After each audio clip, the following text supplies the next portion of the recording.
I see. Pa, Brusco? oo. Ako lang to.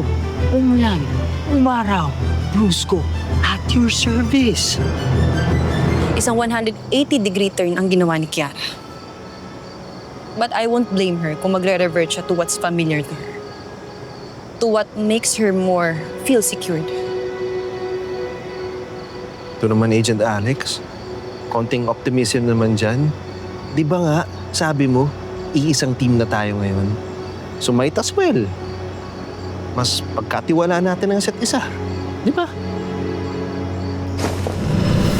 Paano ako makakasiguro na hindi ka tauhan nila Morte Bianca? Papa naman. It's me. Kahit anong pananakot, kahit anong daming pera nila Morte Bianca, Team Kiara. Tsaka, I have to play it smart para magmukhang loyal soldier ako, hindi siya mapraning. X-Man, cross my heart to die. Mikoy, ipapaalala ko lang sa'yo tumakas kayo ni Kiara under our watch. At alam mo ba kung gaano kalaking stress ang inabot namin just to make sure na may extract namin kayo ng maayos? Tapos ngayon pagsasabihan mo ko about trust? Mikoy, trust is something to be earned. Sa bagay, tama ka naman. Kamali kami. Sumuwi kami dito sa rules ng safe house. Bolero ka rin eh. Maniwala ka sa akin. Ano, it's Brusco. Alam mo, kailangan natin ng triple or 10 times na pag-iingat. Dahil ibang mag-isip tong sila Morte Bianca. Kahit ako natatakot. To be fair, matatakotin ka naman talaga. Totoo naman. Alex, sensya ka na. Sobra-sobra din naman yung pasasalamat ko sa inyong lahat eh. Ang sa akin lang, kahit di lagi kayo nagtutugman ni Kiara, why not give her a chance? Alam mo, pagbalik niya, gagawin talaga namin ang lahat para ma-earn ulit yung trust niyo. Pangako yan. Promise. Okay? Ayan ka na naman eh. Ganyan ba talaga pag in love? Hindi mo nakikita yung red flags? Hindi mo nakikita yung mga obvious? Pero hindi. Kailangan natin mag-iba ng strategy. Thanks for the reminder Pero alam ko na yan. Siya nagpalaki sa akin. Siya nag-train sa akin. So I know what she knows. And I also know what she doesn't know. Kaya bilib na bilib ako sa'yo eh. Team Kiara Natix eh. Alex, pag nagmamahal ka, naglalaan ka ng space for trust. Halos lahat ng mga relasyon ganun eh. Mapa-romantic ba yan, platonic, kahit nga sa pamilya eh. Ang foundation trust. Kaya ako, mas pinipili kong pagkatiwalaan si Kiara. Kung nung dapat yun. Kahit na marami siyang tinago sa'yo noon? Bakit ako din naman Marami din naman akong sekretong tinago sa kanya. Hindi quits lang kami. O, di ba? Pero paano ka nakakasiguro na wala na siyang tinatago sa'yo?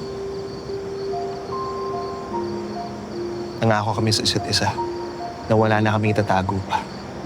No more secrets. Never. Saka, simple na naman ang pangarap namin ni Kiara eh. At gagawin namin ang lahat para matupad ang pangarap na yun. Gagawa kami ng paraan.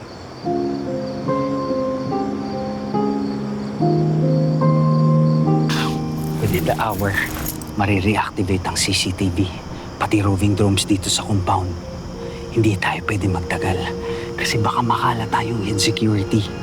Ito nga pala yung nag-uusapan natin. Of course. At yung paraan na yun ay ang pagtakas? Ganun ba yun, Mikoy? Nung sinabi ni Kiara na gusto niyang tumakas, ikaw naman kukonsintihin mo siya? Hindi naman sa ganun. Tulad ko, namimiss lang ng Kiara ang pamilya niya. Isipin mo, ilang buwan din kami sa Hong Kong, na wala kaming kontak sa mga mahal namin sa buhay. Ang hirap kaya nun. Alam mo, kahit strong, independent girl yun, family-oriented pa rin yun, no? Kailangan mong dumaan sa long cut. Long cut? You mean alternative route? Parehas din yun. Napag-aralan ko na yan. But personally, hindi ko pa nasusubukan. Ikaw ang unang susubok. Alright. Safe ba yan? Safe na safe from La Muerte Bianca's eyes. But I'm not so sure sa ibang elements. Like what? Well, elements of nature. Pag biglang umulan, biglang umaraw. You know, the usual suspects. Diba?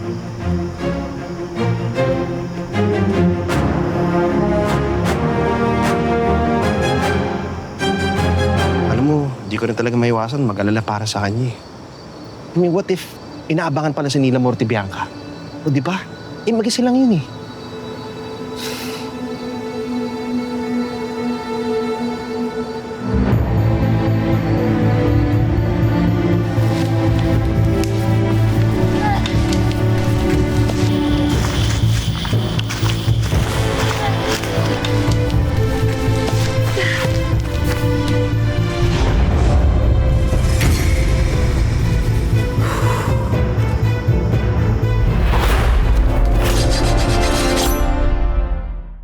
Mas lumalalim ang sikreto sa bawat episode.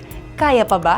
Kung kaya, mag-click next video at mag-subscribe sa TV5 YouTube channel.